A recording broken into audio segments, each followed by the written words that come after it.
Ang paghihiwalay nina Daniel Padilla at Catherine Bernardo ay naging usap-usapan sa buong bansa. Mabilis na kumalat ang balita nang ibahagi nila ito sa kanilang social media account, na agad na nag-trending at naging pangunahing balita, na nagpatamlay sa iba pang mahahalagang isyu, tulad ng pagkansela ng biyahe ni President Bongbong Marcos sa Dubai.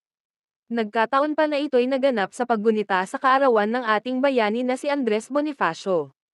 Kaya pala inilipat ang holiday noong Lunes dahil sa mismong araw ng Bonifacio Day inihayag ang matagal ng pinag-uusap ang paghihiwalay. May ilang nagmungkahi na gawing Kathniel Breakup Day ang December 1, na siyang araw rin ng pagdiriwang ng World AIDS Day. Marami ang nakisabay sa usapan, at syempre, nagdalamhati ang milyon-milyong Kathniel fans.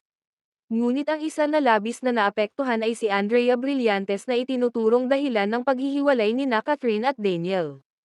Napakarami ng mga negatibong komento at mura ang ibinabato sa kanya sa kanyang Instagram account.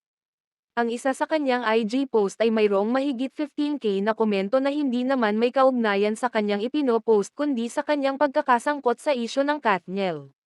Maging ang ilan sa kanyang mga endorsement ay naapektuhan at mayroon pa silang pinapa-trending na #CancelAndreaBrilliance. Mayroon kaming narinig na ilang dahilan ng paghihiwalay, ngunit ang atensyon ay nakatuon kay Andrea. Sa kanya napunta ang lahat ng sisi sa nakakalungkot na paghihiwalay ng isang relasyong tumagal ng 11 na taon.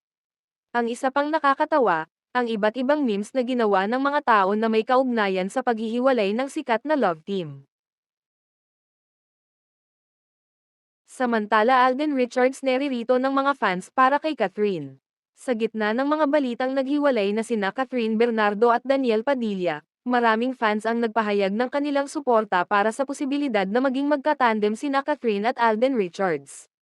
Ang dalawa ay unang nagtambal sa pelikulang Hello, Love, Goodbye noong 2019 na nagbigay ng malaking impact sa mga manonood.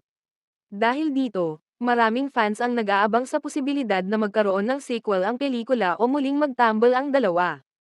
Nagulat ang social media sa mga pahayag nina Catherine at Daniel tungkol sa kanilang breakup.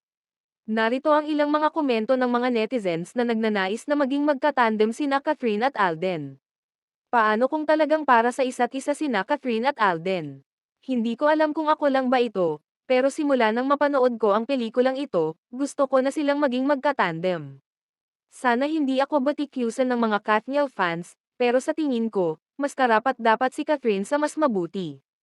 Huwag kang mag-alala, naisip ko rin ito kagabi. Hihi. #Kathdendays, nakakakilig talaga yung movie. Anong masasabi nyo dito? Sang-ayon ba kayo sa bagong tandem na Kathden?